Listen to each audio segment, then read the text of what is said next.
Bam, right on the midnight clock as I start the show. So, a couple of things I wanted to let you guys know that inspired the show today.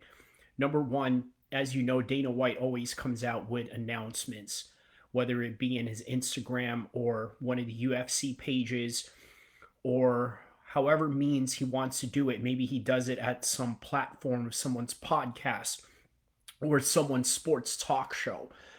Nonetheless, he went and announced a couple of fights that's going on in the past couple of months, from the springtime to the summer, all the way maybe to the fall. And on top of that, you have the announcement of the skills challenge by none other than the Saudi royal family, who is now trying to get themselves into boxing. And the key matchups that they want to make is four superstars in one card, which is almost unheard of in boxing because of the fact that it really requires a certain amount of money to do that. And then on top of that, guys are just not willing to share a certain pay per view revenue that comes with that, unless, of course, you have a big financial backer, with that being Saudi Arabia. Now, I'm going to continue more on that. But first, just to do a little mic check, just to make sure that this is on. And because I don't want to keep going on, and all of a sudden I'm not getting any of these points in because the mic mixed it or something to that effect. I'm not getting any of these points in because the mic mixed it or something to that effect. All right. So that's definitely now ready to go.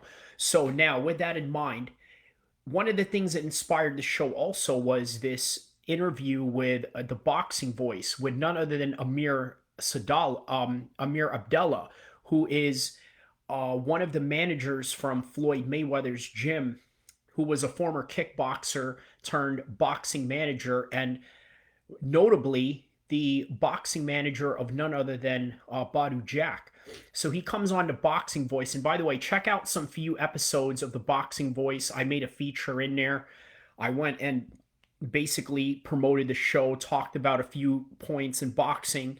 And of course, it's a cross promotional platform that you can really take advantage of. So nonetheless, Amir Abdullah, sorry, I'm keep calling him Amir Sadallah. Amir Sadallah is a former 170-pound UFC fighter from back in the days. But nonetheless, Amir Sadallah gets on a Boxing Voice, talks to Nestor Gibbs, the host, and his co-host Mario Munguia, and talks about the implications that's going on with these four guys in these two key matchups that they want to put in this Super Bowl of a boxing card. And what I'm talking about is none other than Alexander Usyk taking on Tyson Fury for the undisputed heavyweight championship of the world, in which you're going to unify the belts together. And then in the co-main event, I mean, it's really an awesome co-main event, considering that you had Anthony Joshua and Deontay Wilder during the time that they were both undefeated, set to fight each other, and it never happened. It never came to fruition. Well, now the time has passed. They are no longer undefeated. Deontay Wilder has suffered two losses under Tyson Fury. Anthony Joshua has suffered a couple of losses, with that being with Andy Ruiz, and then now with Alexander Usyk twice. So 3 losses in his belt. And you got to think, like, this is the perfect time for them to match up, because now they have nothing to lose. They've already tasted defeat. They've already lost their belts. And guess what? The Saudis are willing to put them as a co-main event in a headline feature of the Undisputed Championship with Tyson Fury and Alexander Usyk. And I thought to myself, this is a UFC style card. Because if you had somebody like Deontay Wilder and Anthony Joshua, who are both former champions, yes, big names, but guess what they do to big names in mixed martial arts, and in particular in the UFC? Well, you see what happens when, let's say, the likes of a former champion loses. he was a former headliner. I'm talking about, let's say, if this is a UFC guy, right? He's a former headliner. He's headline pay-per-views, and then he loses the belt. And what happens? Well, for one, take a look at Davison right here, who's about to fight Manel Cap. Am I looking at this right? And you're looking at the screen as I'm talking right now. He is the last fight, or I'm sorry, the first fight of the 290 card, which is insane to really think about it, because when you look back at UFC 205 that was headlined by Conor McGregor and Eddie Alvarez, it was a pretty stacked card as well, if you guys remember. It was the same card where they had Tyron Woodley taking on Wonderboy Thompson for the co-main event for the 170-pound championship. And then, of course, you had Conor McGregor, the 145 champion at the time, taking on Eddie Alvarez, who was the 155 champion. And somewhere in the first fight, somewhere in there was, I believe, none other than Tim Kennedy, who was the first fight of the card. I'm not sure, but nonetheless, it was a very impressive name for a first fight of the card. But not to get off the tangent, what I'm trying to say is that in boxing, they don't normally put guys like Anthony Joshua or Deontay Wilder in a co-main event spot. That just doesn't happen. Now, why is that? Well, I mean, for the simple fact that they're not willing to share pay-per-view revenues with each other. So why on earth is something like that going to happen? It's highly unlikely that that's going to happen. But guess what? The Saudis are in here, and they're willing to put this card together. By the way, the first fight of the UFC 205 was, well, at least for the prelims of the Fox card, was Vicente Luque and Bilal Muhammad. And by the way, shouts out to Bilal Muhammad after the win that he had in UFC 288 this weekend against Gilbert Burns. He avenged his loss with Vicente Luque not too long ago, because obviously he got knocked out by Vicente Luque in UFC 205, and then he comes back and avenges that loss and then becomes a title contender the way that he is now. But no, the first fight of that card, realistically, of UFC 205 was none other than Liz Carmouche taking on Caitlin Chookagian. And I'm talking about back in 2016 of UFC 205. So why is that significant? Because Liz Carmouche was a former title challenger, and all of a sudden she's the first fight of the entire card, which is a big card, and that's the way that they designed it to be. And by the way, sorry to Tim Kennedy for saying that he was the first fight of this card. He was actually not featured in this card. He was supposed to be in this card, but never made it for one reason or another. But that's neither here or there. So now going back to what's going on at hand with the boxing Super Bowl that the Saudis are trying to make. Usually, again, the reason why this doesn't happen is because there's a lot of egos involved. But guess what? There's one way to tame somebody's ego, and that's none other than the hard cash that they can give to these fighters. And guess what? One of the things that I got out of the interview with Amir Abdullah, sorry, I was about to call him Amir Sadallah in my head, but I really caught myself that time. But Amir Sadallah, there it is. Amir Abdullah said something to the effect that the Saudis don't really care about the bottom dollar or the bottom line or the return that comes with this investment, because their investment is a lot bigger than the actual return that they're going to get, if they can even get any return. And what exactly is that? Well, let's just call it what it is. There's an aspect of sports washing that everybody does. And again, American liberal media loves to point this out to other countries. They love to point it out with Ramzan Kadyrov in Russia. They love to point it out with, let's say, any random Latin American country out there that is in a hot seat of the UN or the United Nations or the EU or any type of coalition or alliance out there in the New World Order, right? Well, nonetheless, the United States doesn't do anything different in that effect. I mean, do you not think that the United States uses the U.S. basketball team to propagate their supremacy to the world? Do you think that they don't use that in soccer as well, or the way that they use Michael Phelps as an American hero when he won the gold medal, or the same thing when Henry Cejudo won? People forget Henry Cejudo won his gold medal in Beijing right in front of George Bush. George Bush was in attendance to that gold medal match that Henry Cejudo won. And that's kind of one of the reasons why Henry Cejudo is a big star in the way that he is, because of that magnitude of the type of matches that he was in, especially in the Olympics. So you don't think that the Americans, us as a country, use that as well to propagate our ethos to the world and impose some sort of moral order to show everybody, like, look, this is what happens when you allow freedom, when you allow democracy, when you allow an aspect of letting people be free and to express themselves. And this is the result of it, the result of athletic supremacy.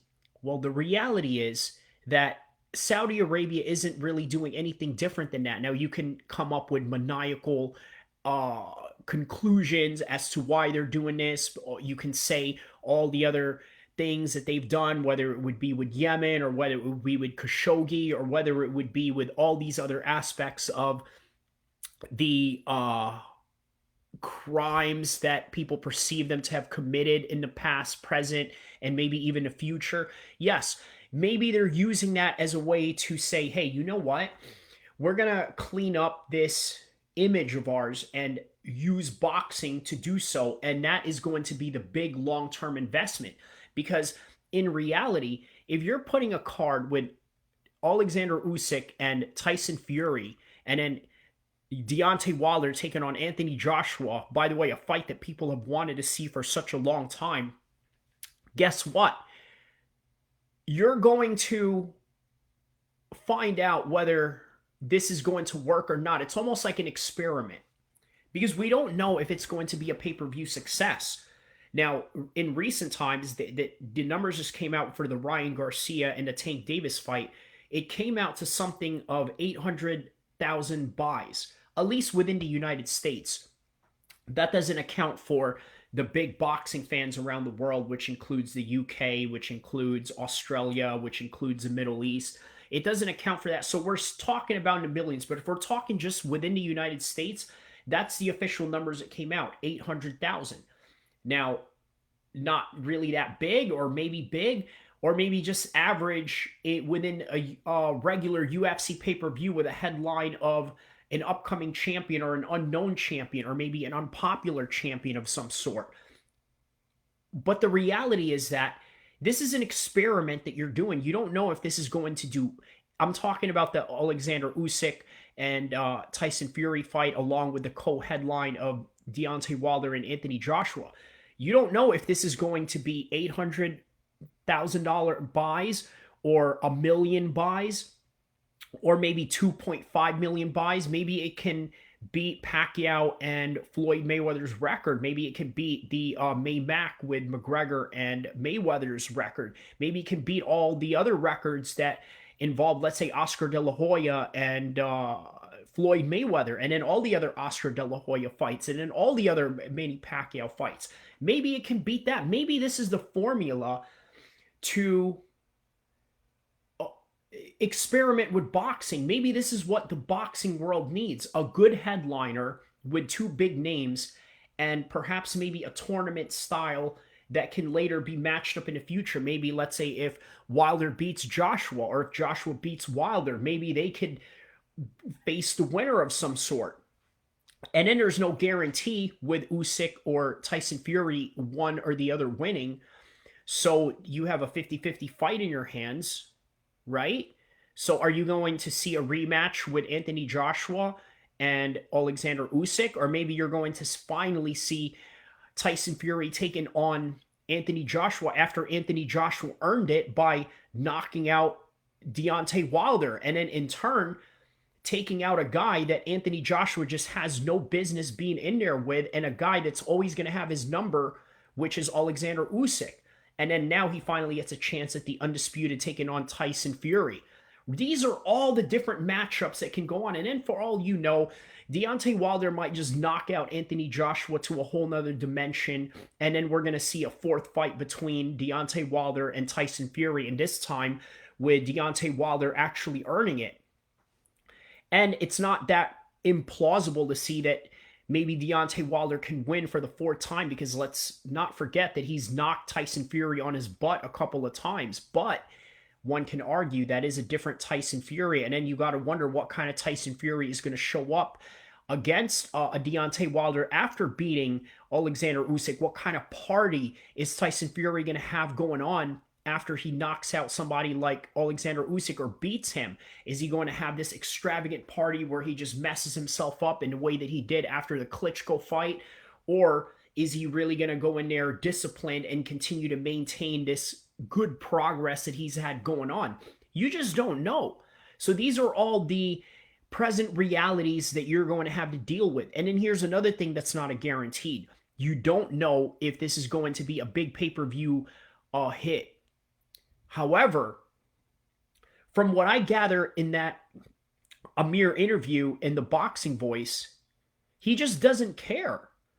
I'm talking about the Prince of Saudi Arabia. He doesn't care. He doesn't care about getting returns. He doesn't care if it beats Tank Davis or Ryan Garcia's pay-per-view numbers. He doesn't care if it is up there with Manny Pacquiao's of the world, the Floyd Mayweathers of the world, the McGregors of the world, all these other UFC events that have had high pay-per-view sales. He doesn't care about that, the Prince of Saudi Arabia. What he wants is to create a new image for his country. And this is no different than anybody else. And here's something that I think was really interesting about that interview that Amir said. He said that the Saudis, when they say that this is my country, they really mean it, because their grandfathers and their fathers and all the people that are in their family, they literally really owned the country of Saudi Arabia. It's not like when us as Americans or us as British or us as Australians or Canadians or Ukrainians or Russians, when we say, this is my country, it really doesn't hold a lot of weight. Yes, it's your country because you own a passport that says you are American, that says you are British, that says you're Australian, you're Canadian, that says you're Jordanian, that says you're Egyptian, that says you're Emirati. But in reality, you don't own the country. So you own the country in a sense where, yes, you have a passport, you can vote, you can have a voice in what it is that you want, certain implications of laws, and certain politicians and lawmakers to be in a position of power to do whatever it is that you wish them to do. Yes, but you don't have the final say the way that the Saudis do. So that is the big difference in this aspect of trying to create something great for their country, or trying to create some kind of quote unquote sports washing. They really have a lot of stake into it, and they really don't care if it doesn't do big numbers. And who knows? Like I said, maybe this is the formula that we need to get those big pay-per-view numbers in boxing and in MMA. You need, well, I mean, in MMA, I think we already know that that's really what it is. Look at this. Look at this card in the UFC 290, right? You got Robert Whittaker taking on Dricus du Plessis. Now, what's great about this is if Dricus du Plessis wins this fight, he could face Israel Adesanya, and they have a banging storyline going on with that. And I'm talking implications of Nelson Mandela-like situations with a South African white fighter claiming to be the true African against a westernized Nigerian New Zealander in Israel Adesanya, who really doesn't like the fact that Dricus du Plessis is claiming that he's African, and then Usman is into it. He doesn't like it, or this and that. That is a banging storyline right there. That is a fight that Nelson Mandela and even the German guy from the World War II would be clamming over to watch. Okay, that is how great that fight is. The problem is he's taking on somebody like Robert Whittaker, who is a tough competition and somebody who realistically is the only guy that could probably have Izzy's number, other than, of course, Pereira. And when I mean he has Israel Adesanya's number, he has the wrestling that perhaps maybe Alex Pereira doesn't. But at the same time, maybe he doesn't have the knockout power, the ability that Alex Pereira has in order for him to really get that win over Israel Adesanya. And then on top of that, if Robert Whittaker was to win this title eliminator with Dricus du Plessis, guess what? We're going to see a fight that we've already seen that really nobody is clamming to see, because we've already seen it once. We've seen it twice. And now we're going to see it the third time, like as if we're just now giving Robert Whittaker a chance. I guess, I mean, he deserves it if he can win this fight. But nonetheless, former champion Robert Whittaker, he is basically a co-headliner in this fight with these two championships that they have for International Fight Week in 290. Okay, that's the reality of it. Think of it like this. Anthony Joshua is somebody like Robert Whittaker in MMA. That's the best way I can describe it.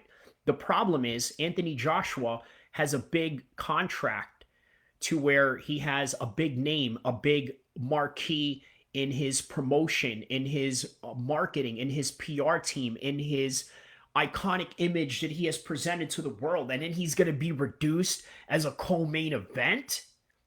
Yes. And who can make that happen? None other than the Saudis. Now, look, here's the thing. I saw somebody on social media mentioning that they don't think that this fight is going to happen, right?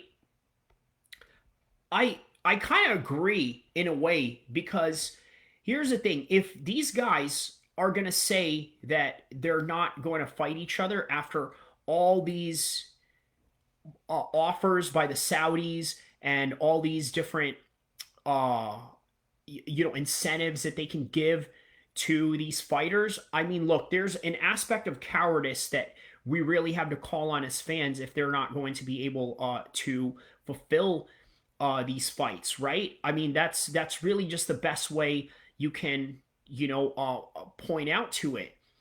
So I'm going to read to you. Let me just share a couple of these in some pages so that this way we can get some audience going for this one. So I'm going to read to you what somebody wrote regarding this fight. Okay. Let's see. Just bear with me for a second. So, let's see here. What did this person say? This is bloody true.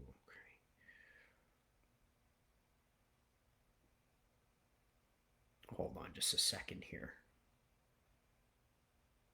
Okay, so this is what the person said that really caught my eye in social media. He said, if you really believe that Fury and Usyk and Wilder and Joshua will all fight on the same night, on the same card in Saudi Arabia, then you are an effing moron, LOL. I guarantee that won't happen, no chance.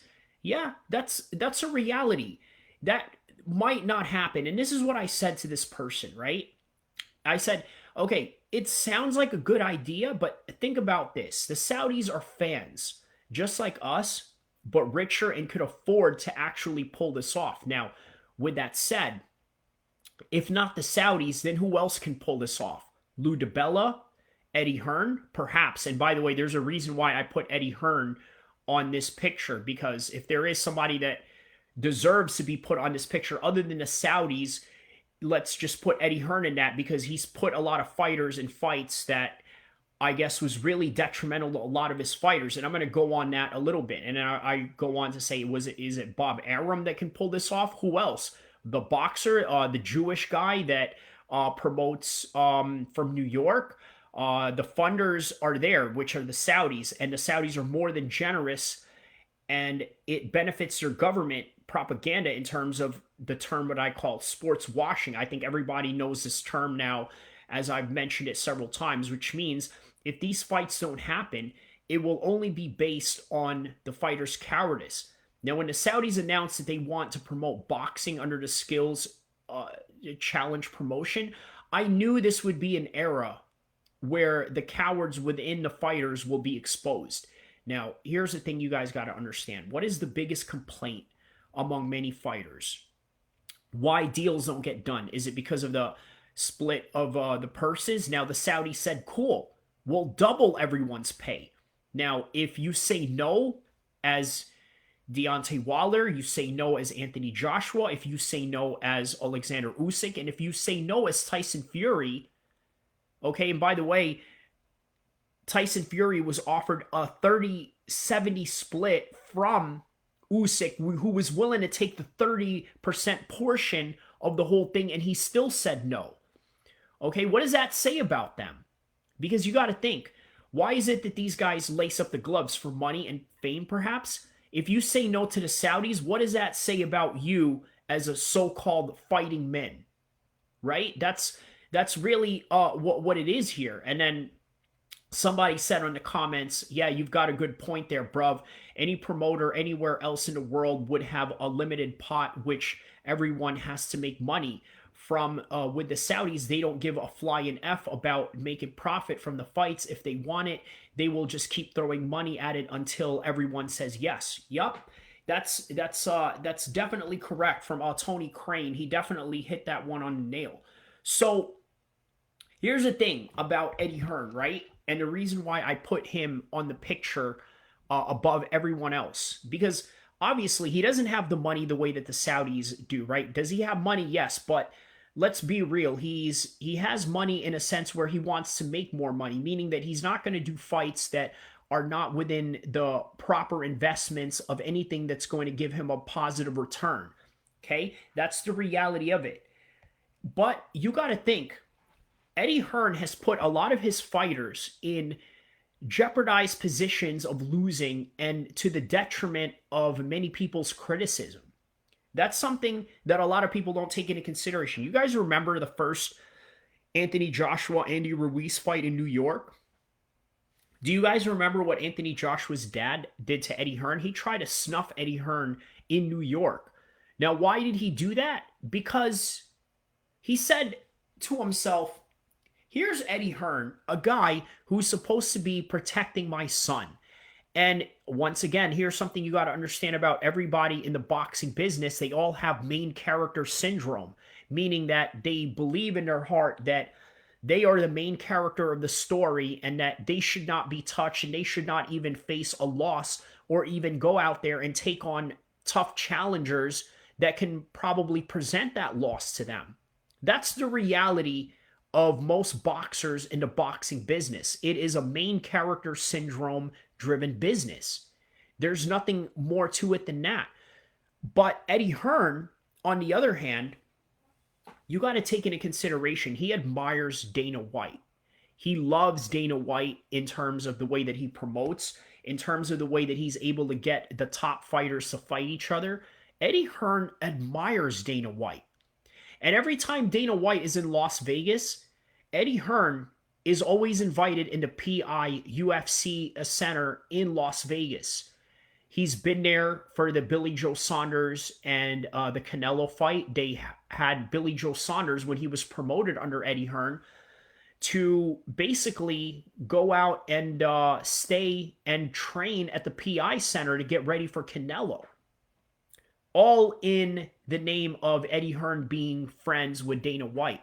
And then he mentions that he admires Dana White. He wants to be like him. He wants to have matchups like that. But he also envies the fact that Dana White has control over these fighters the way that these other promoters in boxing just don't.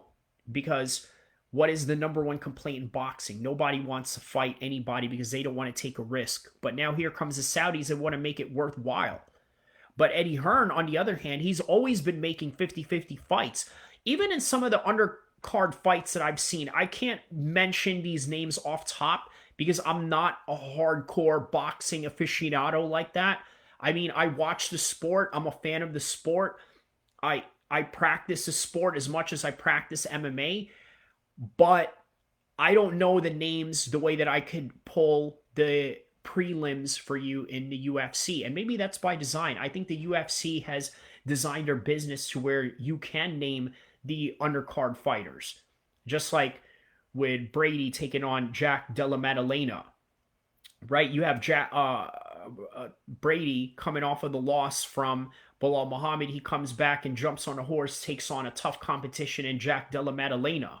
It's not an easy task. And then you have Robbie Lawler, who is also a former champion in that card, taking on Nico Price, who, by the way, is taking him on for his retirement fight. And a night prior to this fight, Robbie Lawler is going to be inducted in the UFC Hall of Fame, and I believe it's in a fight wing of his fight with Rory McDonald. So, not an easy retirement fight for him, right? I mean, you look at Prince Nassim's last fight. In the fight prior to that, he lost to Barrera. And then after he lost to Barrera, what happened? He had an easy fight. But you look at Robbie Lawler, it's not an easy retirement fight for him to take on, right? But that's the reality of this sport. And then the Saudis, what do they want to do? They want to do exactly that. They want to give you tough matchups to where there is no hiding, there is no compromise, but we're going to compensate everybody right down the middle. The difference is with the UFC guys, they're not getting compensated in that same matter, the way that you would with, let's say, boxing, right? Because look at the last fight recently with John Ryder and Canelo. I hear a lot of people say that, like, yeah, we all know that John Ryder is going to get done up, right? But the fact that he's going to get done up, he's still going to get paid. So you have to respect that. Same thing with Billy Joe Saunders. He got that Canelo payday, got his eye busted. On top of that, his dad got jumped in the crowd. And then Tyson Fury just stood there and basically did nothing while his dad was getting jumped. And what happened? He goes out and rides into the sunset for 2 years, not even thinking about boxing, no training, no nothing like that, just living off of his Canelo money for the past 2 years like it's nothing. That's boxing for you, right? But in MMA, it's like if you lose the way that you do, let's say if you were Billy Joe Saunders in the UFC and then you lose that way to, let's say, a formidable champion like Leon Edwards, man, you're not going to get that type of money. For one, Leon Edwards is not Canelo. And even if you were taking on Usman, it's still a big name, but it's not the biggest money that you can take. Now, add that with the Saudis coming into this equation to where they're doubling the money up even more. So now, their purpose is because they want the big names.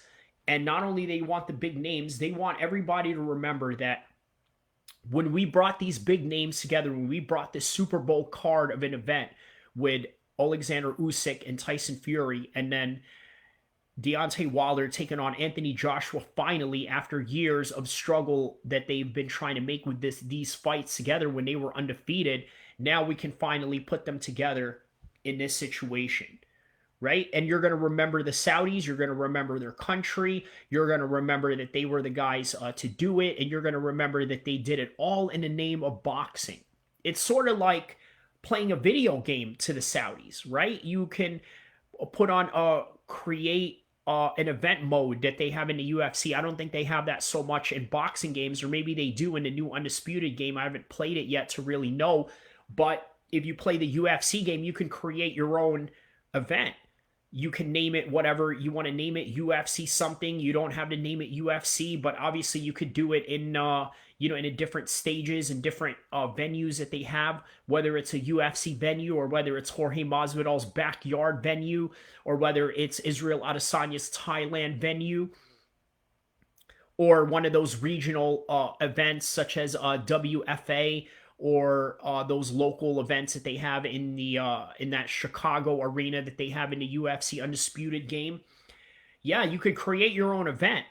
And then within those events, you can have all these big names that you want attached to it. Well, guess what? That's literally what the Saudis are doing here. They are playing a video game-like world to where they're bringing all of these people together where money is not an object. But the reality is that these are boxers and you don't know. You don't know what's going to happen. You don't know if these guys are going to say yes. Now, honestly, you got to think to yourself, why would they not say yes to something like this? On top of that, they're planning on doing this in December. So there's a lot of fights and a lot of things that could happen from now till December. Tyson Fury has already talked about fighting Kubrat Pulev. In the meantime, skipping out on Alexander Usyk. Now, that's just a rumor. We don't know if that's a fact. Anthony Joshua, we don't know what he's going to do next. He had that lackluster win against Franklin recently. Deontay Wilder knocked out Helenius in one round, and then we never seen him since. We knew that he was going to supposedly fight Francis Ngannou, kind of hinted at it, but never really came to fruition. So,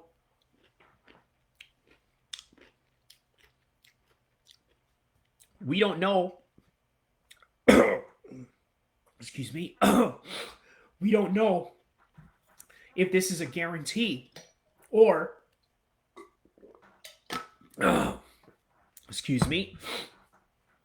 So we don't know if this is a guarantee or a flop because once again, one of the biggest problems in boxing is that the purse splits, right? Oh, well, I have to have this. I have to have that. You got to have right rehydration clause. You have to do this. You have to show up with leather gloves, non-leather gloves, gloves that are made out of this, gloves that are made out of cow skin, gloves that are made out of pig skin. All these different weird demands that they always have. But then sometimes it just boils down to simply money. Terrence Crawford and Errol Spence, that's kind of one of their biggest problems that they have going on right now. They're saying to themselves like, well, I'm the A side. No, you're the A side. No, I'm the B side. No, you're the B side. So we're not going to do this because you're not willing to take this much and you're not willing to be lowballed, and then you're overvaluing yourself when you barely make 200,000 pay-per-view buys, and yet you want this much and you overestimate your superstardom. The Saudis are like, to hell with that. We'll make everybody a superstar, everybody 40 million. So what happens if they all say no? Then we all realize that there's a lot of cowardice involved in boxing, because that's what the Saudis are trying to find out. That's why they call it the skills challenge. They want to ask the world of boxing, hey, do you guys have the skills to take this challenge? Does Deontay Wilder have the skills to take on the challenge of none other than Anthony Joshua? A fight that they've been trying to make for a long time. And then here's a fight with Alexander Usyk and Tyson Fury, who, by the way, we've never really seen as a marquee matchup in the past 2 to 3 years, only until Alexander Usyk defeated Anthony Joshua twice. We really looked at this as like, wow, you know what?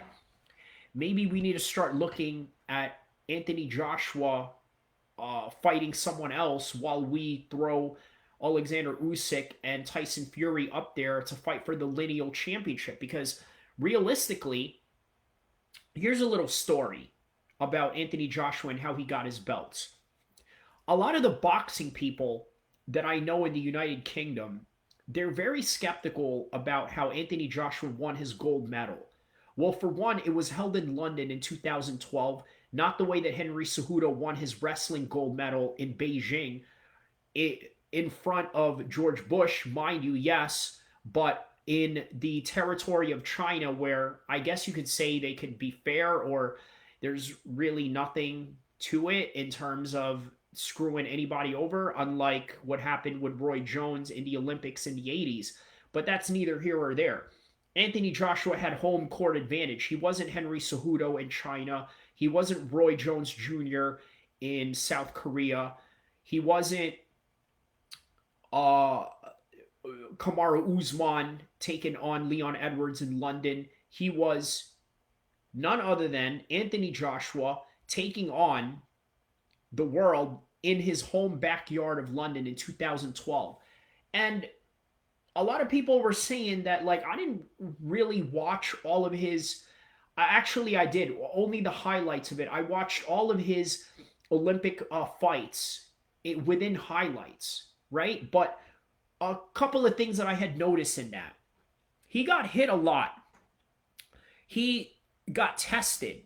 And obviously, at this time, he was an amateur, somewhat of a novice, because considering that he really just realistically started boxing in his teens. And by the way, people are thinking, like, wow, he started in his teens. You know, if you go to like local MMA gyms or boxing gyms around the world, or well, maybe I shouldn't say that about boxing, but let me just stick to MMA in that sense, right? If you go to most MMA gyms, a lot of the guys that start are really like a little bit older, right? There's no these young phenoms that started when they were 6 or 8 years old or something to that effect. They didn't start in the way that Khabib did when he was very young. They didn't start very young the way that Chael Sonnen did or Floyd Mayweather did or any of these guys. None of that. A lot of guys that you'll run across in MMA gyms literally started within their 20s. And then the boxing world is literally criticizing Anthony Joshua for starting when he was a teenager. And then they kind of cite a lot of his deficiencies and his uh, pro career right now to those moments of lacking experience, lacking long term experience from when he was a youth. And then you got to take into consideration he bodybuilded himself from the time that he was a youth, and then into boxing he developed this size in his body based on the bodybuilding that he did prior to boxing, which kind of a lot of the experts cite him as being rather stiff or robotic. Well, nonetheless, fast forward away from the Olympic win gold medal that he had. Now he's in the pros. You look at Anthony Joshua, what do you think to yourself? Well, he looks like a really marketable guy. uh, Fairly decent looking black British man who fits the bill of the modern multicultural Britain. And by the way, King Charles had his coronation. If you're listening to this right now, not too long ago, he had his coronation maybe a couple of days ago, right? It was actually on the same day as Henry Cejudo fighting Aljamain Sterling on UFC 288, and the same day as Canelo took on John Ryder. So it was Coronation Day. So King Charles is the embodiment of all those things that I mentioned about Anthony Joshua being this multicultural king for Great Britain. And by the way, Anthony Joshua has met Prince Charles when he was Prince Charles before he became King Charles III. That's how much of a hero Anthony Joshua is to the United Kingdom. And then, of course, you had none other than, what's his name? Miller. Baby Miller cite during their press conference in which he was supposed to fight him but got banned for testing positive for steroids, and then comes in none other than Andy Ruiz. Well, during a press conference, he says something to the effect like, yeah, you're over there partying with Prince Charles, but yet he oppressed your people, he enslaved your people, or this and that. And Anthony Joshua just kind of looks at him nonchalantly and ignores it, or kind of nullifies it in his own body language of disgust towards Baby Miller. But nonetheless, that's Anthony Joshua in a nutshell. He is the multicultural king of the United Kingdom in terms of combat sports, and if not all over the athletics of Great Britain, the great representative of what it means to be a British gentleman. And why I'm saying this is because he took the belts from Tyson Fury without ever having to fight Tyson Fury. Because if you remember, why is it that people are calling Tyson Fury the lineal unified world champion? Because remember, he didn't have the WBC at the time. It was only now that he caught the WBC after beating Deontay Wilder, to where you can actually call him a unified champion and not so much of an undisputed champion. But in his mind, he's an undisputed champion because he's a lineal champion, and he caught the WBC belt. And all the other MMA people and non-boxing people that are listening to this are thinking to themselves in absolute massive confusion as to, wait, who had the belts and who had who? Okay, here's the most simplest way to really put it. Fury had the belts after he beat Klitschko, went crazy, got into his mental health downward spiral, lost all his belts, vacated them, only for Anthony Joshua to come and pick them right back up. And it was like the quintessential contrasting opposite, because Tyson Fury, you got to remember, one of the reasons that he got in trouble during this time in 2015 was that he mentioned something about, well, how do I say this? Certain people, let's just say that certain people from Tel Aviv, per se, right? I don't want to like really say, but you get what I mean. You know what Tyson Fury said. He basically said to the effect that they were the ones that caused all the wars in the world. Or was it Mel Gibson that said that? Or maybe he agrees with Mel Gibson on that. Nonetheless, he said some controversial things, things that Anthony Joshua would never dare say to absolutely anybody. Okay, that's the reality of all this, right? He would never say that to absolutely anybody. Anthony Joshua, from the time that he was champion, was a clean-cut guy. Eddie Hearn really groomed him to be this media-perfect fighter. Great role model. And I think Eddie Hearn likes these types of things. I think Eddie Hearn loves guys that are clean-cut, that are well-spoken. Because you got to think, who is Eddie Hearn's favorite fighter out of everybody in boxing? You want to know who? I'm talking about at least within his stable. Maybe not just in his stable. I think he would like Katie Taylor even if she wasn't in his stable. But yeah, that's the answer. Katie Taylor. Why does he like Katie Taylor so much? Well, because Katie Taylor is a religious Irish Catholic girl who does nothing but train, praises God, basically a Khabib in that sense. An Irish Christian Khabib in Katie Taylor. And then on top of that, he cites her as this good role model for people to emulate around the world. Well, that's literally what Anthony Joshua was in a nutshell when he became world champion, and the type of imagery and marketing that they were going to push on him as the quintessential opposite of this controversial figure in Tyson Fury. So he went and skipped all of that, having to go through fighting an awkward style in Tyson Fury, and then beat all these guys such as Martin, such as Brazil, such as Eric Molina, all these different fighters that really had no business picking up any of these belts. But he was the perfect champion that Tyson Fury wasn't. Less controversial, didn't say bad things about anybody, a guy that you can put in posters and in Under Armour shirts, had a great body, had a great look about him. Once again, the quintessential modern British multicultural king that they can present to the world. Somebody that Prince Charles would be proud of, as somebody that would fit into the image of what he wanted himself to be when he became king, before his coronation, that was. As opposed to Tyson Fury, who symbolizes everything that a lot of people have quarrels with in Great Britain, which is what? They had quarrels with the fact that they felt he was borderline racist because of the things that he had said, homophobic, and that doesn't go very well with a modern, inclusive Great Britain. That's not something that they want to promote. But to the people out there that, let's say, are Donald Trump supporters, Howard Stern listeners, people that were into punk rock, or people that were into something edgy, or people that were into things that were rebellious, maybe gangster-like people, part of the underworld, okay, Tyson Fury would appeal to you. And by the way, who appealed to Tyson Fury is none other than Daniel Kinahan, one of the baddest gangsters in the world that is wanted by the FBI. And till this day, I really don't understand or know what's going on with his case. I know that I made a podcast 1 year ago talking about his case when the FBI and the Interpol and all these other police organizations and law enforcement around the world went to try to seize his assets, but nothing really came of it. There was no arrest.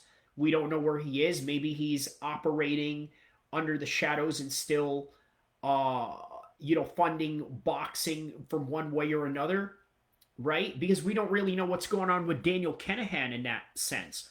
But nonetheless, that's neither here or there. You guys should check out my classic episode on Daniel Kinahan, which was right around last year, if you are interested in taking a look at that story. But till this day, there's no conclusion that went on with Daniel Kinahan. But speaking of which, if Daniel Kinahan was to, let's say, be found innocent and somehow merge into this world of uh, mainstream sports again, you got to think to yourself, right? How is he going to compete with the likes of Saudi Arabia, where they don't need to have illegal money to be in the business? They don't need to have bribery, or they don't need to somehow negate all these clause and all these hydration contracts that they want to put on fighters, these different gloves that you can or cannot be allowed to put on, or this and that. It's a different world now that he's going to have to be a part of. But again, it's not really a concluded story, is it? Because we don't know what's going on with him. We don't know if he's out there lurking in the shadows. Because as far as I know, there hasn't been any arrest or any kill or capture thing that they had going on with him, kind of like what they do with different terrorists. If let's say they kill a terrorist or something, they went and announce it and they talk about it. There's none of that with this. So as far as we're concerned, I mean, one can speculate that Daniel Kinahan is still out there lurking in the shadows of some sort. But that's neither here or there, right? The focus at hand is that the Saudis want to give the world a big marquee matchup that nobody in boxing is willing to do. And what did I say in the beginning of the podcast? I said something to the effect that even though this is not a guarantee to be a 2 million buy of some sort, you got to think to yourself, maybe this is the formula that can guarantee 2 million buys, which is having a big headlined main event in Usyk and Fury for the undisputed, and then two big marquee names like Wilder and Anthony Joshua. Now, let's talk about Deontay Wilder, right? Because I've gone a bit on about Tyson Fury and Anthony Joshua, about what they represent to Great Britain and the type of characters that they are, the contrasting aspects of their personalities. And one can also argue maybe Anthony Joshua is just putting on a front, whereas Tyson Fury is really revealing himself to be who he is, in comparison to Anthony Joshua, who a lot of people are suspecting that he's a closet Muslim, that he's not going out there telling people that he's Muslim. And why is that? Well, I think if that is true, that he is Muslim, and by the way, that's highly plausible, and I'm going to tell you why. Because I've seen footage or pictures of Anthony Joshua praying at a mosque with a friend of his, right? And now he says, like, yeah, it's just one of my guys. It's part of my entourage. He wanted to go to a mosque and pray, so I wanted to come with him to show my respects, but I'm not really Muslim, or I don't really have a religion, or this and that. Now, let's say if all this is true and Anthony Joshua is a closet Muslim, right? Why would he be a closet Muslim?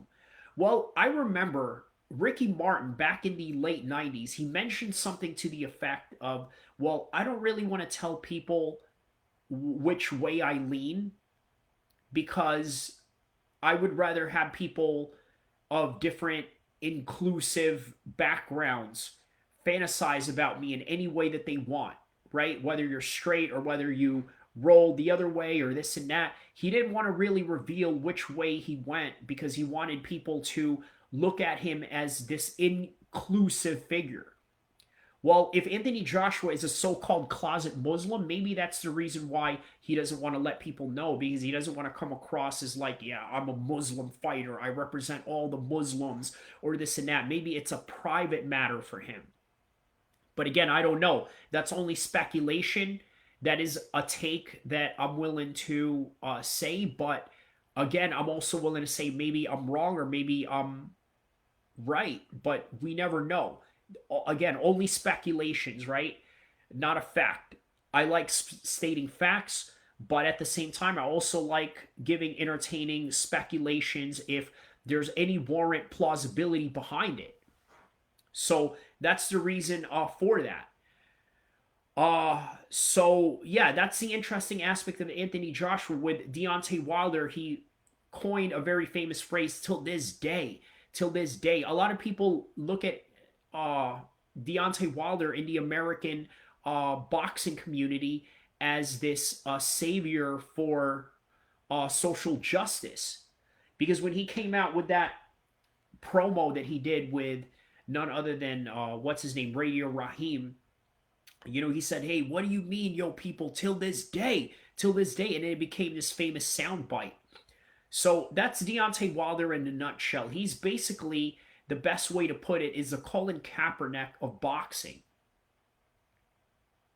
And that's really the best way to describe him as a character. He's a very likable character in that sense, right? You see the way that he dresses very good.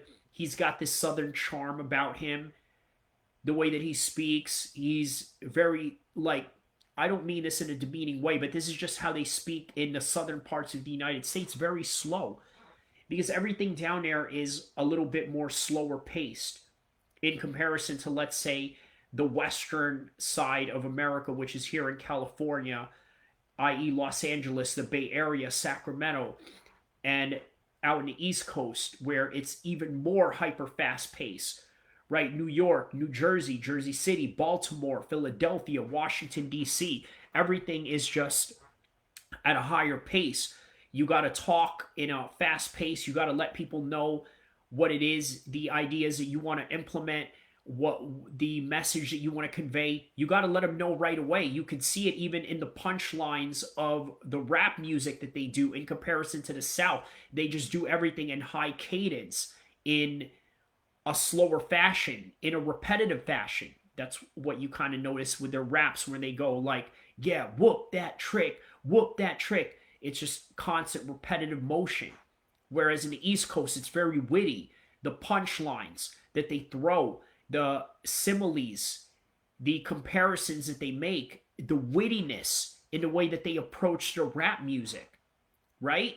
That's the reality of, I guess, language in the United States and how each of us convey our messages to the world. The South, they just do it a little bit slower. So that kind of creates a different charm in Deontay Wilder. And then the guy packs guns, for goodness sakes. He is a quintessential country boy.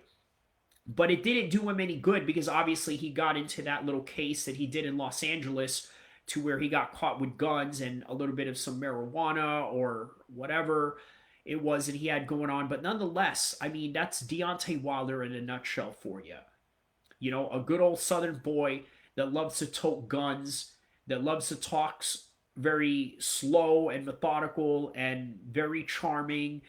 And I mean, the guy knows how to dress. You ever seen the way that he dressed with him and his wife, and the way that they show up in events together? They match and this and that. He's a bit of a fashion aficionado. And then the fourth element of this entire equation, which is none other than the unified world champion in Alexander Usyk. Now, here's the thing that I kind of speculate on, right? And I'm not saying that I'm right or wrong about this. I wonder how much combat Alexander Usyk ever did in Ukraine. Now, was he in the front lines? Yes, there's no doubt about that. But you know who else is in the front lines? Journalists, war corresponding journalists. They're in the front lines. It doesn't mean you're in there doing all the fighting.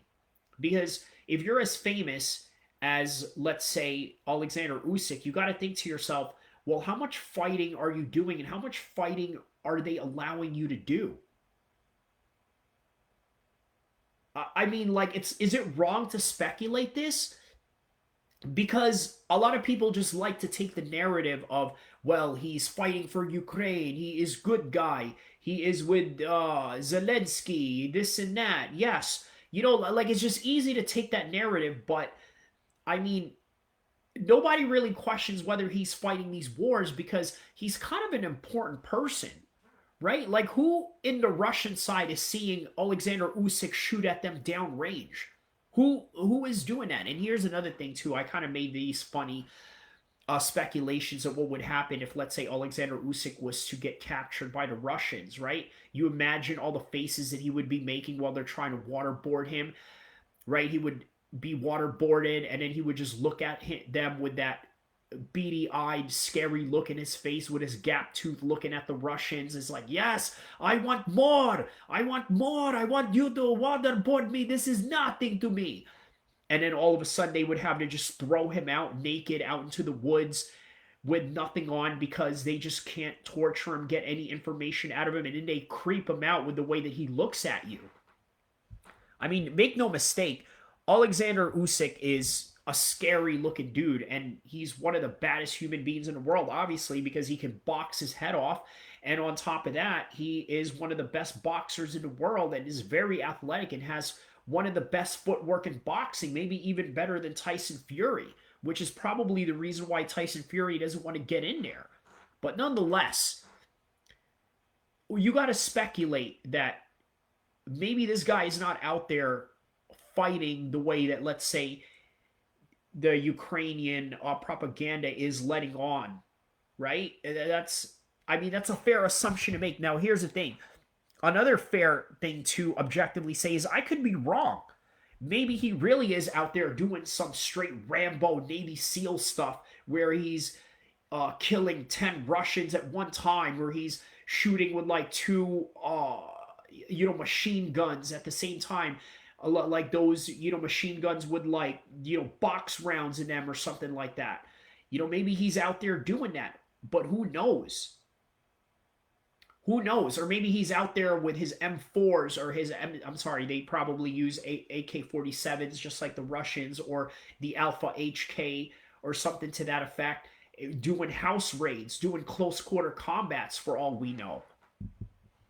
But the bottom line is that Alexander Usyk, make no mistake, with any speculation that you want to look at it, he has a very interesting, and even more so to say, the most fascinating story that you could find in boxing right now. He's coming from a war-torn country. On top of that, he has to compete as a boxer. He wanted to give free TV to people that wanted to watch his fight in Ukraine while he was fighting Anthony Joshua. So he's got a lot of interesting storylines that can come about with his career and the trajectory of what's going on in this country at the same time. Now, can you imagine? Let's imagine scenarios of what would happen if any of these guys were to win the Undisputed Championship, right? So let's say this is like a tournament they have going on, which is what I cited earlier, which is really what the Saudis are trying to do. They're trying to have Usyk and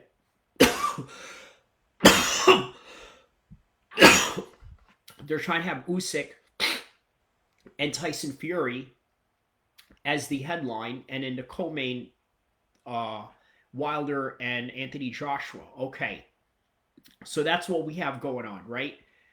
But the winner of these two co-main and main events are going to face each other later down the road, because already we're going to have a crowned undisputed champion that night.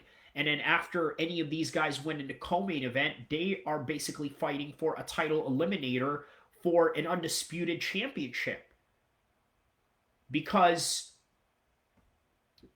usually when somebody wins an undisputed championship, just like with Josh Taylor right now, right? A lot of people are speculating that Josh Taylor is undisputed. He did win his undisputed championship, but nonetheless, I think they vacated what I believe was his WBA belt.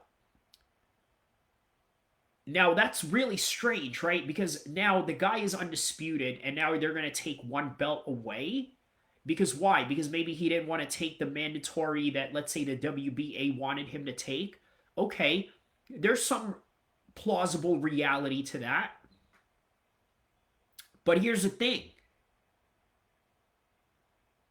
In this particular contest that they have going on with Alexander Usyk taking on Tyson Fury and then Anthony Joshua and Wilder as a co-main headline, they really are going to have these fights go back to back. So Alexander Usyk takes on Fury. The winner is undisputed champion. And then between Wilder and Joshua, that is an eliminator for to be the contender of the undisputed championship. So they're straight away they're going to go into that fight after that. The winner of each of their fights, they're going to go straight away into it, and they're not going to take away the belts from any of the guys because they're going to continue to keep that undisputed championship and then have it defended. That's basically the plan of what the Saudis are trying to do, is to have the undisputed championship crowned first and foremost in that Super Bowl event that they're trying to do, but then they also want it defended at the same time. That's the plan of the Saudis and what they're trying to do right now. Okay. So you guys ever played Street Fighter from back in the days, right? Let's say if you win a Zangief, what happens? If you win a Zangief, you have this Russian oligarch or president of some sort come down in like a helicopter celebrating when you doing like some kind of traditional Russian dance. If you're Ryu and you win, you just end up walking into, I don't know, the wilderness because you want to continue mastering your art of martial arts or this and that. If you're Colonel Guile, you go back as some sort of war hero, and then the list goes on. If you're Dalsim, they have a different storyline for you. Or if you're Balrog, they have a different storyline for you if you win the entire game. Or if you're Ken Masters, they have a different storyline for you.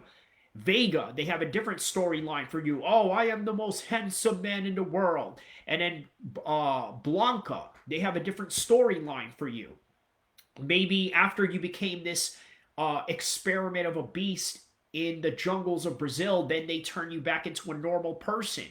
And then you become Charlie. And for all those that listen and watch the Capcom world, you know exactly what I'm talking about when I'm citing, Charlie or Blanca as what he was formerly known. You know the storyline. But nonetheless, let's talk about the storyline of what happens if each of these guys were to win the Undisputed Championship, and what happens afterwards. What is their storyline? Okay, let's start with Alexander Usyk. Obviously, excuse me, I had cited that this is a very interesting storyline for Alexander Usyk, especially if he comes out as the main character of this entire event. And what do I mean by main character? Meaning that he is the Rocky of this story and that he rises to the top above everybody else. He beats Fury, and then he beats the winner of Wilder and Joshua later down the road.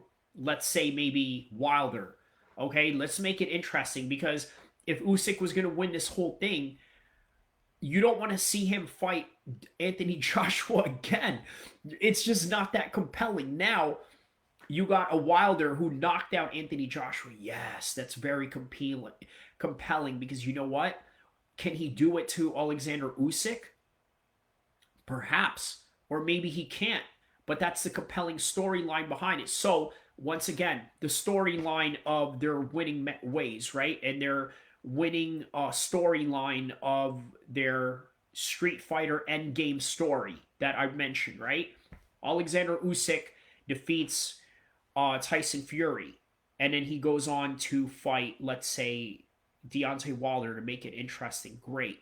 So the storyline is he is now a war hero / undisputed world champion. And that right there creates this Muhammad Ali heights of a storyline, because Ukraine, whether you like it or not right now, is a very important war in the world and in politics, especially in Washington, D.C. My goodness, you go to Washington, D.C., you go to any liberal state in the world, or I'm sorry, in the United States, let's say you go to Chaz, as they call it in Seattle, or Seattle, San Francisco, you name any liberal city, Miami, all these people, they got Ukrainian flags out the yin yang. Okay? And when they have these flags going on, man, I'm telling you, it's like there's one side of the United States that truly supports Ukraine. And honestly, the best way to really put it are the liberals that, let's say, lean to the left of some sort, right? These guys, they absolutely support Ukraine. Now, the right wing guys, because of Trump's relationship with Putin, not so much, right? And then on top of that, Russia kind of sees themselves as this conservative country, true to their Christian Orthodox roots, and all these things in the matter of conservatism. They don't go out there and push any type of agendas that, let's say, people in San Francisco or the Greenwich Village like to push, right? So they kind of lean towards Russia in that sense, right? So, nonetheless, if Usyk was to win the whole entire thing, he would become this Muhammad Ali like figure not in a way where he dodged the war, but rather went into the war and fought for his country, and then on top of that became undisputed champion, and then goes out and meets Zelensky afterwards, makes a photo op with him, and maybe goes and makes a photo op with Joe Biden before he could potentially leave or get lost in the election and lose out on his first or second term of his run as president, right? He meets these world leaders because of the impact that Ukraine has in the world. That's the kind of storyline that you're going to get out of Alexander Usyk. Now, with Tyson Fury, let's say if Tyson Fury was to win the whole thing, right? What is his Street Fighter Endgame storyline? Well, here's how it goes. For Tyson Fury, it would go something to the effect of he is a champion of mental health. Now, I got a lot to say about this, right? Because a lot of people out there, I think, claim mental health for the most minuscule things and sometimes for attention. But we also have to be careful saying this because there are people out there that really do suffer, and we cannot neglect or diminish their feelings or whatever it is that they're going through. There's some reality to whatever adversity it is that everyone goes through. And then on top of that, everyone's adversity is their own fight. What is a matter to them may not matter to you, but may really matter a lot in the impact that it can cause to their lives. So that's not to be taken lightly at all, right? So, but nonetheless, Tyson Fury is the champion of that narrative. You're going to have a lot of people out there inspired. You're going to have a lot of people say things like, man, you know what? Just like Tyson Fury, I had problem with my weight. I had problem with drugs. I had problem with alcohol. I had problem with overeating. I had problem with depression. I had problems with dealing with success. I had problems with dealing with failures. But nonetheless, I rose above it and got through it. Tyson Fury is the champion of that. He would go in world tours and talk about mental health and how he would deal with it, how he would cope with the mechanisms of these detachments that he was feeling from the world, all these emptiness that he got from fame and the things that he never really had any interest towards when it came to being famous, and then having to deal with being famous and having to deal with the fact that he is spending a whole lot more money than he would have ever imagined in his whole entire life. And you know what? To some people, they would look at that as like, well, is that really the worst thing in the world? You know what? People don't understand that sometimes success can be your biggest blessing, but it can also be your biggest test and your biggest tribulation. And what do I mean by that? Well, I want you to imagine this scenario, okay? Imagine a scenario where you obtain $1 million tomorrow, okay, but not in the lottery sense, because we all know what happens when people win the lottery, they fall short and they become drug addicts, and then they get into this whirl spin of a downward spiral in their life because they're overspending, they're overindulging, and they're losing a sense of discipline, and they're losing a sense of humility of some sort, right? So yes, that we're not talking about getting $1 million from a lottery. Let's say you get $1 million from, I don't know, let's say something you truly invested in. So let's say maybe it's an investment. Let's say maybe it's a business that you have going on. You earn $1 million today. Let's say if it's a business or an investment, guess what? You getting that million is one of the biggest burdens you're ever going to deal with in your life. Why do I say that? Because here's the thing. Now that you have that million, the real challenge begins, because now you have to maintain it, you have to cultivate it, you have to invest it in order for you to get viable returns. And then you're going to have to deal with the stress that comes with that comes with the fact of, let's say the IRS may overcharge you with taxes. Let's say other aspects of people that want to get in your life because they know that you have $1 million and now they want to be a part of it. They want to invest in it. Now you're getting calls nonstop because people want to get in your pot. They want to invest with you. They want you to invest in them, and they want you to put money down in whatever it is that they think is a proper venture that's going to work for them. That's where the challenge begins. Now, trying to maintain it, trying to find people such as employees that are going to handle your daily affairs, handle certain aspects of your business, your investment, handle certain aspects of the life of your company that you've built around this million that you got. Okay? That right there, in and of itself, is the hardest part of all when it comes to obtaining the goal that you've always wanted. Because it's always something that you've wanted. You've always wanted that million. You've always wanted to be a world champion. You've always wanted to be that guy on top, but now you got to maintain it. That's the reason why Tyson Fury was never able to really get his first title defense when he got that unified champion from Klitschko. That's the reason why he fell down that downward spiral. So, by the way, for all those of you that are just joining right now, I want you to know that what I'm doing is right now in this particular segment of the podcast, I'm going through the different storylines that would happen if these guys were to win the undisputed champion in that one night and then go on to defend it against one of these guys. And right now I'm on Tyson Fury. Right? Earlier I was just on Usyk, so if you want to listen to that, rewind back. But what I basically said about Tyson Fury is that he becomes the champion of mental health crisis to the world and goes on these tours.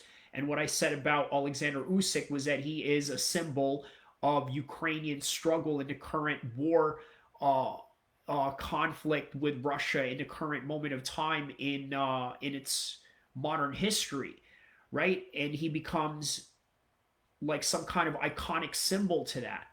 Now, what about Anthony Joshua? What is his Street Fighter endgame storyline when he beats all these guys? Well, the best way I could really say it is that he becomes this Lennox Lewis-like figure in boxing.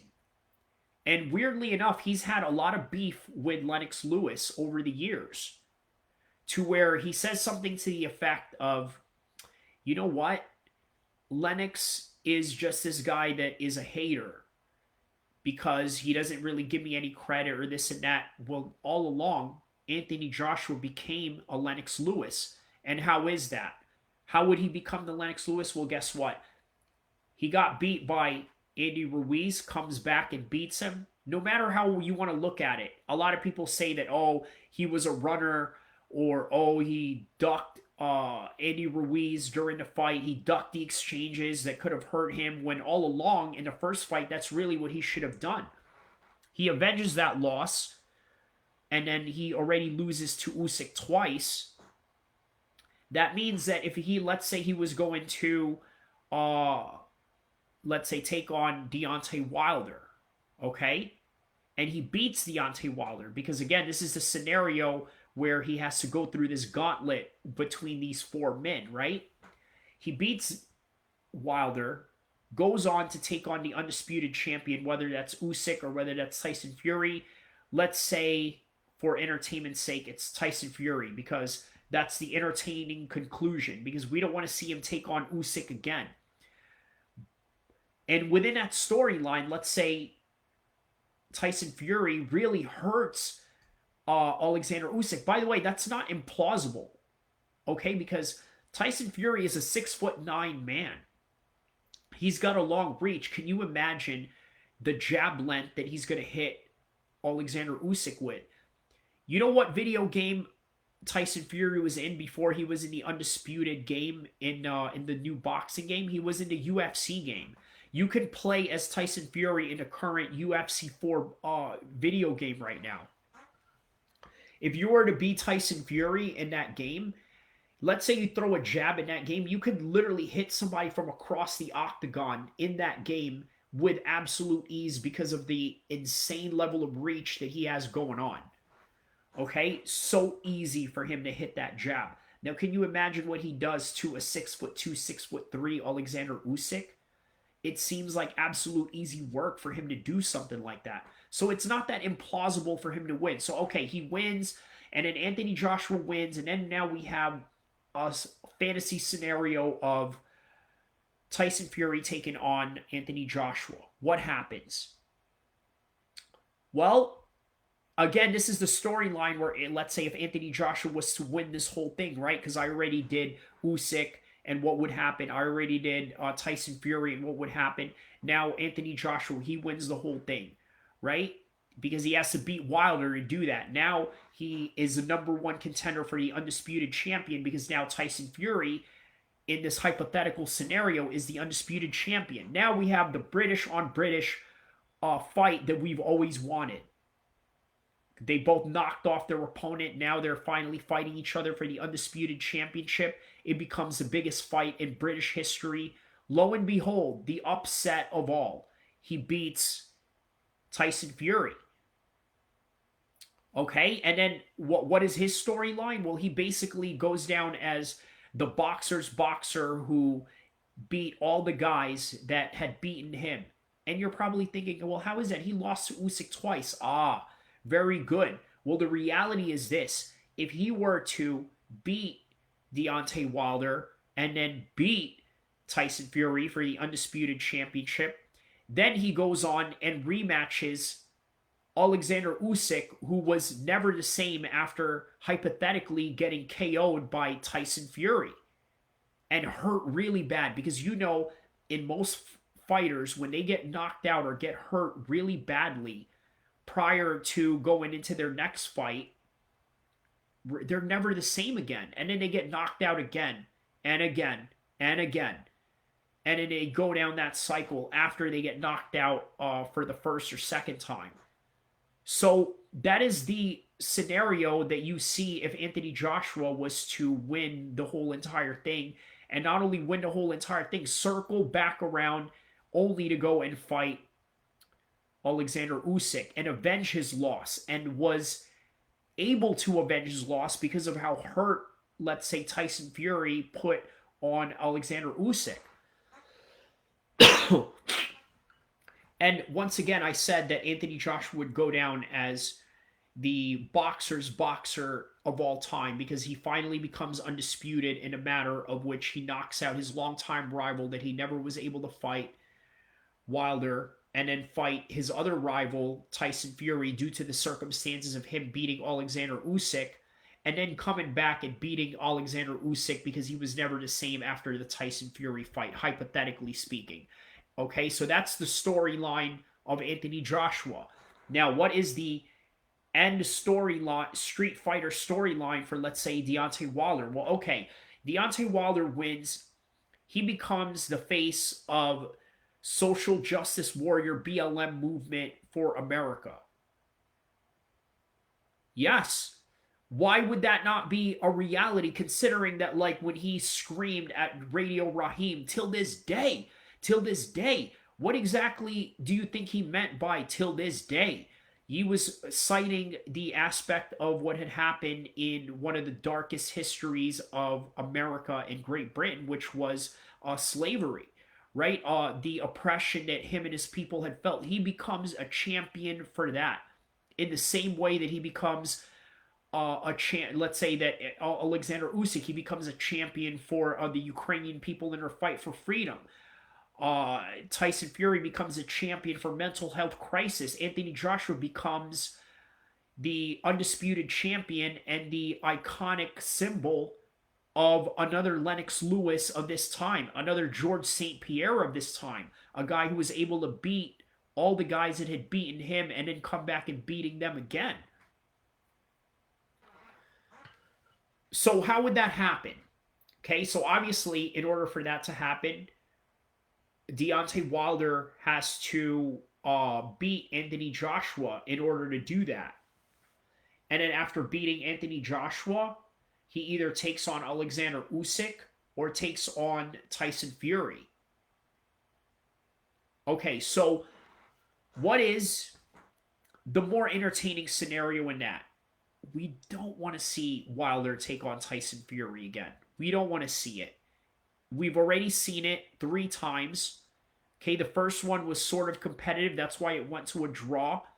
The second time, it went the way that it did.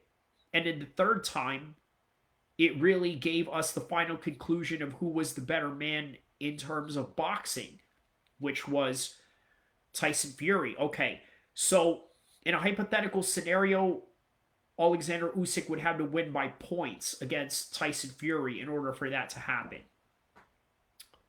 So how would Deontay Wilder do it against Alexander Usyk? He would have to knock him out, right, in the undisputed championship, because he's not going to outbox him. So he'd have to knock him out. So let's say he knocks him out, and now he knocks out Anthony Joshua in this first Super Bowl fight that they have going on. Okay. And then he becomes the number 1 contender. Obviously, he takes on the winner of Usyk and Fury. Fury doesn't win that. Let's say that Usyk wins. And is that plausible to say that Usyk can beat Tyson Fury? I say yes. And again, I'm giving you all different possibilities. I'm not just giving you one possibility to say, like, oh, well, I think this, and therefore this is going to be definitive. No, I'm giving you all the scenarios. That's why I'm doing this little fantasy storyline, similar to what you see in Street Fighter, with how I'm describing what their storyline is going to be if they were to win this all. Right? So he takes on Tyson Fury. Can he beat him by points? Yes. Can he knock him out? I don't think so, because lately, you know what? It's just Usyk hasn't shown me that he's knocked anyone out. He wasn't able to knock out Witherspoon when he fought him in Chicago. So how is he going to knock out a 6'9" Tyson Fury? Implausible to happen. But what can happen is that he has the footwork to outmaneuver Tyson Fury. By the way, Tyson Fury has some of the nicest footwork in boxing. But here's the problem. The problem is that I think Alexander Usyk can do it a lot better, and he can do it a lot more consistent in ways that Tyson Fury, I think, started really settling down on his shots. And what do I mean by settling down on his shots? I mean it in a sense to where he's standing a little bit more flat-footed, again, with that, Kronk style that he does with those guys from Detroit. That's his new trainer, right? They want him to sit on his style down a little bit and throw some shots. And that's exactly how he was able to defeat Wilder. He just told him, hey, go forward and knock this guy out because you are the bigger man. They reminded him that he was a bigger man and made him fight as such. And he was able to knock him out because of that. So I think, even though that made that style for Tyson Fury a much more of a knockout artist, I think that it gave him a diminishing return in how he became less of, let's say, a Prince Nassim footwork-driven type of fighter. Whereas with Alexander Usyk, I mean, there is no denying he has the best footwork in heavyweight boxing right now. So if he was going to beat Tyson Fury would be based on the boxing aspect of technicality, the aspect of footwork, the aspect of jabs, the aspect of head movements, of which Usyk is just really proficient at. Not only is he proficient at it, you look at his head movements, it is just impeccable. You see it in the way that he dances. If you've ever seen some of the dancing videos that Alexander Usyk has done, I mean, he is right up there with the way that he. I mean, it's not surprising. You see his dance, you know why he's got that great footwork in boxing and how he's able to translate it. So, okay, so he beats Tyson Fury by points, and then he fights Wilder. Wilder cannot outpoint him because if, let's say, in this hypothetical scenario, Tyson Fury can't outpoint him, what makes you think Wilder is going to do so? But guess what? Wilder has what? He's got what Wilder has always had, which is a bomb. He lands that bomb on Usyk, and he's out cold. And then Wilder becomes the undisputed champion of the world. And then will he take on Tyson Fury for the undisputed championship right after that? Who knows? Maybe they're both retired at that point. But again, it's not that highly implausible that any of these guys would retire, right? After all the money that the Saudis want to throw at them.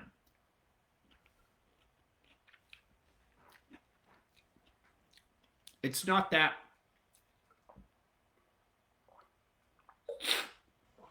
It wouldn't be that surprising, honestly, if all four of these guys retire after this little endeavor that the Saudis do, or they may never retire. Because you look at Conor McGregor, right? You would think that after the Floyd Mayweather fight, he would never come back and fight Khabib. He would just ride off into the sunset. And by the way, you know, Conor has said this in the past. He said something along the lines to where, you know what?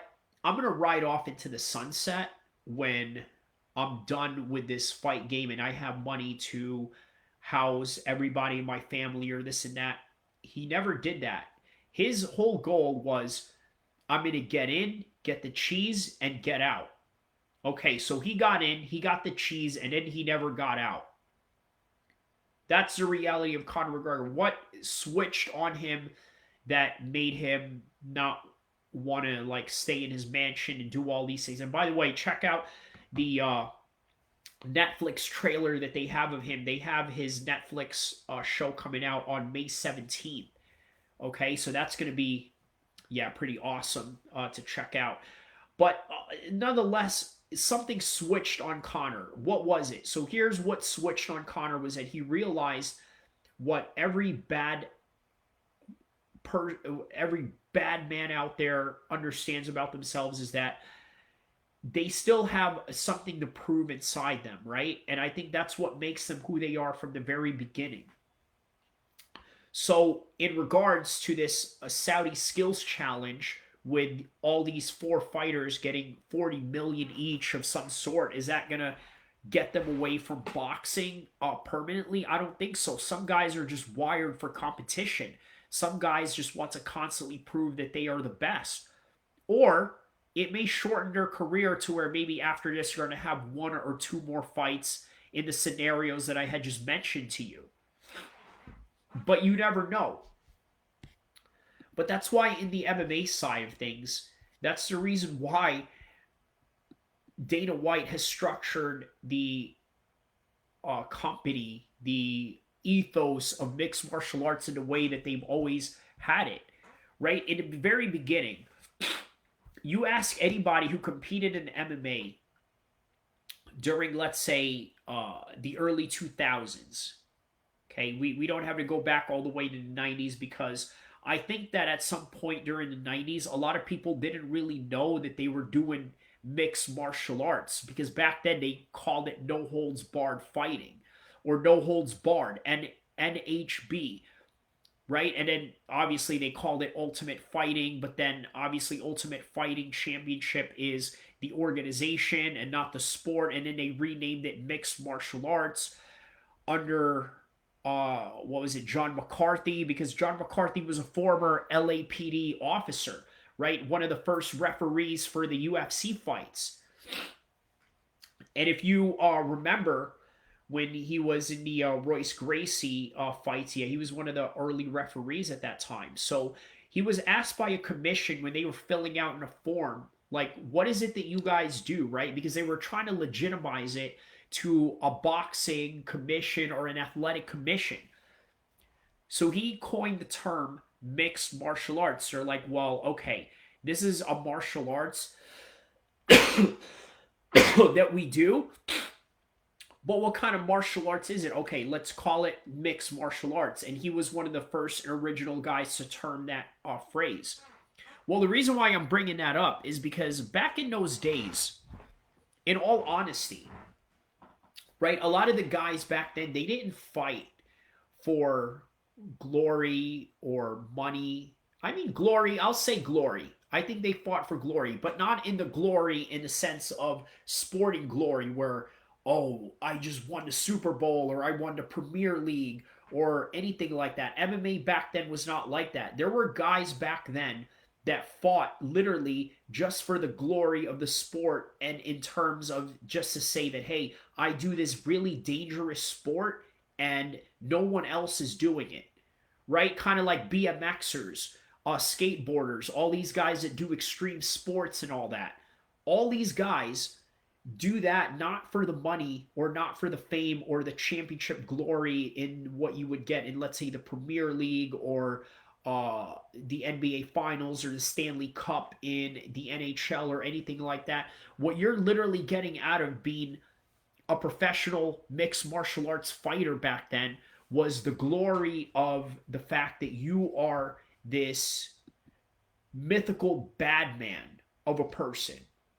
That's literally what you were getting out of it. That's why back then guys had like tribal tattoos. They had tribal shirts as well that matched with it, that came in these affliction gear, tap out. What else was there? Hitman. Venom was always around. What else? Other gears that they had back then? Hayabusa. All these companies that got bought out or basically pushed out of the game from the mainstream world of Reebok. And I mean, Venom managed to survive because Venom also does Muay Thai and boxing gear. But nonetheless, that's the reality of guys that were fighting back then. They were not fighting mixed martial arts for the ultimate glory that they have today. They were fighting for the respect of their fellow martial artists. They were also doing it for self-indulgence to let them know inside them that, hey, you know what? I can compete in one of the most dangerous martial arts competitions in the world. And then lo and behold, people started getting invested into mixed martial arts. It started to become mainstream. It started to become a lot more palatable in the taste of, let's say, the casual viewers. A lot of people started becoming a lot more educated in it. So it wasn't just so much of these quote unquote barbarians bashing each other's brains in. There was the understanding of science. There was the understanding of humility. There was the understanding of respect. It was the same thing that you see when you take your kids into a karate dojo, which was very popular in 1980s, and what you see referenced during the Karate Kid days. Okay, so that was the culmination of what had made mixed martial arts popular. And then on top of that, you got to really give credit to one of the biggest pioneers of it, which was Bruce Lee. And not so much of as a pioneer, but as some of the most famous examples of what mixed martial arts was. You watched the beginning of Enter the Dragon. What did you see? You saw him and another guy fight outside in some kind of swimming trunks that they both had going on. Okay, gloves that had an open finger in order to allow you to grapple, and maybe I think a little bit of some shin pads. But Obviously, in pro MMA, they don't wear shin pads to that degree, right? But Bruce Lee was the quintessential example of what mixed martial arts was at the time. So he was one of those guys that I guess really revolutionized the aspect of MMA without really knowing what MMA was. But why did Bruce Lee do it? Why did he practice martial arts? Was for the same reason why a lot of these early fighters in the early 2000s did it, for the glory and the reason of trying to test themselves and knowing their own self-worth to their physical abilities, and that was it. But then it became a lot more mainstream. It became a lot more how do I say this, tasty to the diverse viewers of the world. And then another thing too, not just the diverse viewers of the world. I mean, the way that Dana White phrases it, right? He's like, listen, fighting is something we all understand. It's in our DNA and we all get it. And that right there, I think, is the greatest example of trying to understand why everybody in the world right now loves mixed martial arts. But the UFC just found a way to really monopolize it. But not only that, they found a way to monetize it and make it one of the biggest sports in the world. And now this is what we have going on in the world of combat sports. You got boxing that has always been big in the way that it is, was, and ever will be, and continues to be in the trajectory that you see it going, from the slower days of when Klitschko was the champion to the more exciting times of Mike Tyson, and now to this world of emerging super fights that we never thought would see happen because of the ethos that was injected in boxing. And now all this while coinciding with mixed martial arts as not just a competitor, right? I don't see them as each other's competitor. If you want to look at it like that, okay, there's some aspect to that because every pay-per-view out there is always competing for your time and attention every Saturday. Okay, there's some truth to that. But the way I look at it, I guess I look at it in a less cynical view. I look at it more as like both of these sports are either one and the same, but at the same time, they also supplement each other. Okay, think about all the cross training that a lot of these guys do. How about Tom Aspinall, right? He's headlining another London card coming up in July. Okay, Tom Aspinall is a sparring partner of none other than Tyson Fury. Think about all the cross training that goes into that. And by the way, recently this week you had Jake Paul and Nate Diaz do a press conference. Okay, and then Nate Diaz mentions of all the sparring sessions he's had with Andre Ward. So think about all the cross training that a lot of these guys are doing with each other, right? And then Anthony Joshua, has he ever trained with an MMA fighter? I don't think so. But promotion-wise, he's attended a lot of UFC London events. He actually attended one of Tom Aspinall's fights in London, I think, a few times whenever they were there in London. And I think Anthony Joshua was also there for the Leon Edwards fight. Yeah, he was. He was there with Chisora and Eddie Hearn. So yeah, he was there for the the Leon Edwards versus Usman 3 card. He was there for that. So yeah, there's some promotions there. And then how about Wilder? Wilder has showed up quite a few times at some Apex events in Las Vegas. By the way, that's an Apex event, right? Similar to Mark Zuckerberg. This guy, by the way, before he was winning jiu-jitsu championships, jiu-jitsu tournaments, the way that he was winning them this past week, guess what he was doing? He was attending Apex cards. By the way, an Apex card, how Mark Zuckerberg of him to do that, right? Because if you look at the way that him and his wife celebrate their birthdays or their kids' birthdays or this and that, it's very simple, right? There's not a lot of people. They do it in a small room. They get a cake and then they call it a day. And then Mark, for the super billionaire that he is, he's not really that much of an extravagant guy himself, right? He wears the same shirt every day because he wants to keep a certain routine where he doesn't have to think about what he needs to wear in the morning. He's just always ready, up for business, ready to do things. Even with the billions and billions upon billions of dollars he has, the guy is still out there competing in jiu-jitsu tournaments. So who are we to say that somebody like Usyk or Fury or Anthony Joshua or Wilder are not going to compete after they make these millions? But then again, you never know. Different backgrounds and different folks, and some guys have been richer longer than others. Some guys have, before they became rich, were a lot more, how do I say this, privileged. But nonetheless, where was I going on the tangent with that? Yeah, it's a cross promotion between all these sports, right? That's literally the supplemental theory that I have going on with how mixed martial arts and boxing are coinciding with each other in the modern times, right? I mean, let's take a look at all the exciting cards they have coming up, right? So this weekend you have Rosenstruck taking on Jailton Almeida, right? One of the things I really like about this fight is that Jailton Almeida is the quintessential idea of what it means to be a modern heavyweight. Because at the size that he's at, he's not really that big. He's 6'2".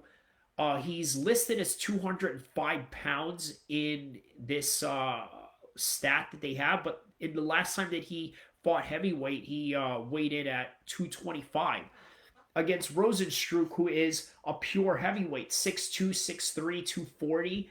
But Jailton Almeida, I think, is a name to look out for. I mean, there's a lot of these big heavyweights that are coming in the prospect ranks right now, and you got to think that a lot of these guys are going to be a real challenge for John Jones. But then you got to think John Jones seems like he's only going to have a couple more fights in the UFC, and then he's going to call it quits and just, I guess, go out on top, as well as you should, because we don't really see a lot of guys do that nowadays, right? And in the co-main event of that, you got Anthony Smith taking on Johnny Walker. That right there is a banger of a co-main event. And how about Ian Gary taking on Daniel Rodriguez? That dude, Daniel Rodriguez, looks like a straight essay. Okay, he went and did an interview with this rapper named Mr. Criminal, who's, I guess, like, how do I say this, like one of those essay type of rappers. And you guys got to check that out. Brian Ortega was in that channel as well. He does, podcasting with them, and then he's got his music out there in his, his page. Check out Mr. Criminal on YouTube if you get a chance. So yeah, Ian Gary is taking on Daniel Rodriguez, and Ian Gary is one of these top prospects that's coming out of Ireland right now. By the way, a very good friend of Conor McGregor, right? He's got this little storyline where he met Conor McGregor, where he was working at some sort of suit store of where they, I guess, fit you, and they give you like a custom suit of some sort. Well, Ian Gary was working in that shop, and lo and behold, guess who shows up one day was none other than Conor McGregor. And then ever since then, they became friends. Carlos Ulberg will be taking on Ihor Potieria, one of these upcoming light heavyweights. Carlos Ulberg, as you guys know, is a teammate of Izzy. Then you have Tim Means taking on Alex Morono in that card. In the prelims of Rosenstruck this weekend, you have Ji-Young Kim taking on Mandy Boom. You got Brian Battle, one of the upcoming prospects, taking on another top prospect, Gabe Green. Jessica Rose Clark taking on Tainara Lisboa. And then you got Nathan Levy taking on Pete Rodriguez. You got Cody Stamen taking on Douglas Silva de Andrade. Chase Sherman comes back in the heavyweight division, takes on Carl Williams. By the way, a fight that I believe got canceled on the day that they were supposed to fight a couple of weeks ago, but now they got rescheduled for this one. And then you got Court McGee taking on Matt the Immortal Brown, one of the veterans of the sport, very violent in the way that he fights, puts on a lot of exciting fights. So that's for this upcoming weekend on May 13th. That card starts at 8:30 a.m. Western time, because I believe they're going to have that card 8, 9, 10, 11. So maybe 11 o'clock around Charlotte, North Carolina, where this fight is going to be at. Right? So that's going to be the Rosenstruck versus Jailton Almeida. Look out for Jailton Almeida. I really see Jailton Almeida, if he gets through this one, he's really going to be fast-tracked into the top 15 and then probably the top 5 after that. I think that he's bringing on this new concept of these light heavyweights moving up to heavyweight in ways of being a lot faster than their natural heavyweight counterparts. So then we move on to May 20th card. What do we have in the May 20th card? You got Mackenzie Dern taking on Angela Hill. And in the co-main event, you have our very own Anthony Hernandez taking on Edmund Shabazian. By the way, I fought in the same card as Anthony Hernandez back in 2012 in Reno Combat. So a little fun fact there. I got into it with one of his opponents, I believe, that night, because I was wearing some sort of Islamic headgear, and then his opponent, I believe, says to me something along the lines like, "Hey, let me look up who his opponent was that night." Anthony Hernandez.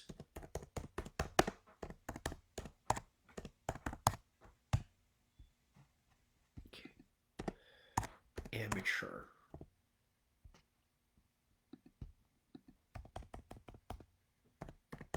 I think Tapology has it. Yeah. Okay. Tapology. Okay. So that was in, where was that card that I had fought with him in? Amateur. Okay. Reno Combat 2012. Okay. Blake Smee. That was the guy that got into it with me. You know, he basically said something along the lines like, "Yeah, man, you gotta chill with that Islamic headgear. Nobody's gonna die. Everything's gonna be cool, you know, this and that." And so I kind of snubbed them off. I don't know. I'm not allowed to really say what I said to him, but wasn't very nice, you know. But that's one of those backstage things that they don't really tell you about, that goes on, you know, in fight locker rooms. But yeah, Anthony Hernandez, ladies and gentlemen, that's who's going to fight. You know, in the May 20th card as a co-main event against Edmund Shabazian, who is coached by Ronda Rousey's former coach. And then you got Andre Fiallo taking on Joaquin Buckley at welterweight. And then you got, forgive me how I pronounce these guys' names, Heysher Machete taking on Via Chelzav Borishev. And that's going to be in a lightweight division, you know. Then you got Raquel Pennington taking on Irene Aldana. Apparently that one was canceled. The prelims, in that one you got Carlos Diego Ferreira taking on Michael Johnson. They got him all the way down in the, I guess, main event of the prelims. And then you got Carolina Kolovic taking on Vanessa Demopoulos. Orion Coast taking on Gilbert Urbina at the welterweight division. Ilir Latifi fighting down low on the card against Rodrigo Nascimento Ferreira. Chase Hooper comes back in the lightweight division, taking on Nick Foyer at the lightweight division. Is that right? I guess he's moving up a weight class, huh? You know, I guess wasn't able to fit 135 anymore. Takashi Soto taking on Temba Gorimbo. And then you got Victoria Leonardo taking on Natalia Silva. And then Clayton Carpenter taking on Stefan Eckridge. I believe Clayton Carpenter recently fought, who did he, okay, no, he fought Ronderas. That was back in February 18th in the Andrade. He had a first round submission in his last fight. Okay, So that is basically the May 20th card. And then after that, what do they have? They have Marvin Vittori taking on Jared Cannonier and June 17th. And that's not a card that they've really set up yet, right? Because that's going to be on June 17th. They don't really have a co-main event for it, but the only people that they have assigned for that fight night is Jared Cannonier and Marvin Vittori, and that's definitely signed up for sure. And then after that, June 24th, you got Josh Emmett coming back, taking on Ilya Tapora. You guys know him. He got that little beef going on with Patty the Batty Pemlet, where Patty threw a hand sanitizer at him, or I think he threw a hand sanitizer at Patty, and that's kind of the little beef they got going on. He's fighting in the featherweight division.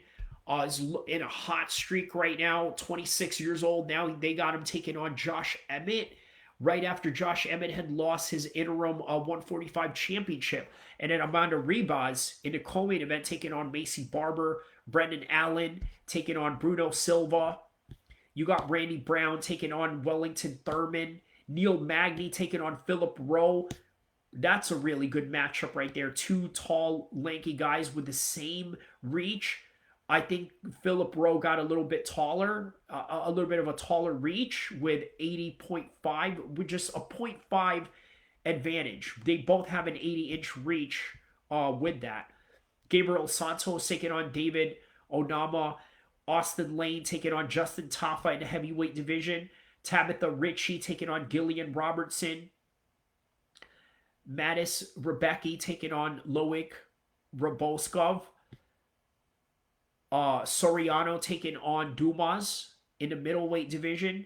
Gregory Rodriguez taking on Dennis Tulolian.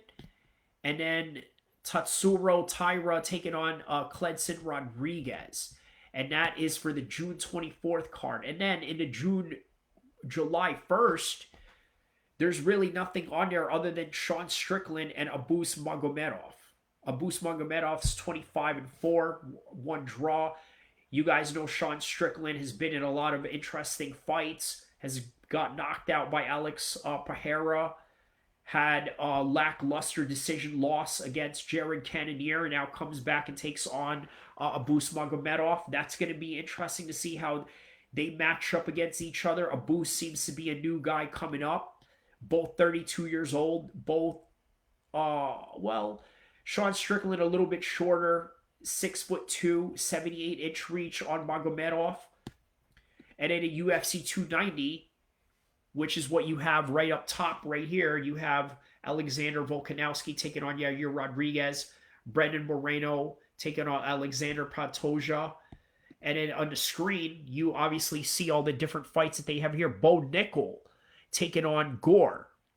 Right there, how do I say this? I guess giving him a little bit of an easy layup, right? Because we always say,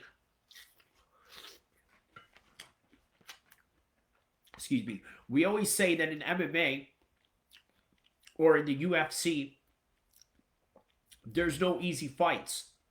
But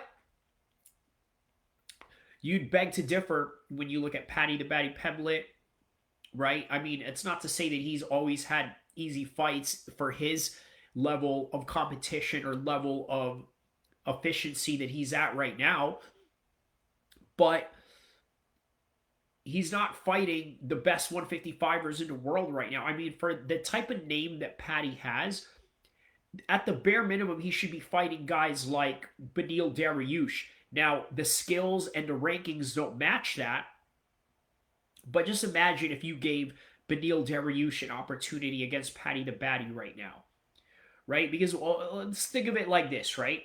What are some of the complaints that a lot of people have for Patty the Batty? Well, one of the complaints they have with the guy is that he's not really fighting top level competition. But the thing is he really top level himself? It's hard to say that. But the problem is he's popular, but it doesn't match. But if you gave him Beneil Dariush can't get fights because a lot of guys don't think they can sell tickets with him. So put him in there against Patty. Let's say he goes and beats Patty, then what? Then I guess you kind of give a little bit of clout to Beneil Dariush, who just doesn't have any of that at all. But that's what they're doing with Bo Nickel here. Okay, they're giving him a layup. Now, should Bo Nickel be fighting someone like Khamzat right now? I don't know. I don't know about that. In all honesty, he's a great wrestler, just like Khamzat is a great wrestler, but Khamzat is at the level that he's at right now because he's well-rounded. He can knock guys out. He can kick. He can punch. He can kick and punch and combine those combinations in one shot of a takedown attempt. Bo Nickel, maybe just a little bit more two-dimensional or maybe one-dimensional in that in comparison to the top level guys that are three-dimensional in the top ranking championship levels. So Nickel and Gore, and then Jalen Turner taking on Dan Hooker, the training partner of none other than Israel Adesanya. Jalen Turner, a training partner of Michael Bisping and the RCVA camp. What I like about this, two lanky 155ers. I mean, that's the best way to really describe this fight. And it's a great fight for Dan Hooker. It's one of those fights that's going to showcase his skills. But this is also a fight where Jalen Turner is going to have an opportunity to take on a big name and to ride off that big name if he was able to win it. You got Robbie Lawler taking on Nico Price for his retirement fight, who's going to be introduced to the Hall of Fame. I mentioned these fights earlier, right? And then Brady cut with Jack Della Maddalena. Again, no easy fights in the UFC, right? Manil Cap and Davison Figueroa. Manil Cap is a guy that they signed from Ryzen, a former Ryzen champion. Didn't really have the easiest times in his early UFC start, but now he's kind of coming along, and then out of nowhere, they're giving him the former champion, which from what it looks like is the first fight of the card, or maybe this is something that they're going to rearrange somewhere down the line. And then they have, for the strawweight division, Gomez taking on Jaurgi. Sorry if I mispronounced it, But yeah, Jaurgi taking on Gomez. And then after UFC 290, you have that London card with Tom Aspinall and Myson Tybura. That's an interesting pick for Tom Aspinall. Why are they picking up Myson Tybura for that fight, right? But nonetheless, a good fight and a good comeback fight for Tom Aspinall, right? Because he had that lackluster loss against Curtis Blades, where I guess he broke his leg during the fight. Looked like a fluke of some sort, didn't really show the abilities that Tom Aspinall had. But nonetheless, that is all your fights that you have going on in the upcoming months and days ahead of combat sports. Once again, I want to thank you for anybody that's been listening the whole time, whether it's present in the future or in the past, whenever you're consuming this particular content. I hope you enjoyed the breakdowns. I hope you enjoyed the storylines that was involved in this particular episode. And I hope that I was able to give some objective takes, which is the most important thing that you want when you're covering combat sports, but also give entertaining takes as well as objective. And that's something that a lot of people can't do. But there's also a lot of people out there that are not going to be able to talk this much combat sports in a 2-hour time span. But nonetheless, no matter what happens in these exciting marquee matchups, enjoy the fights and be kind to each other.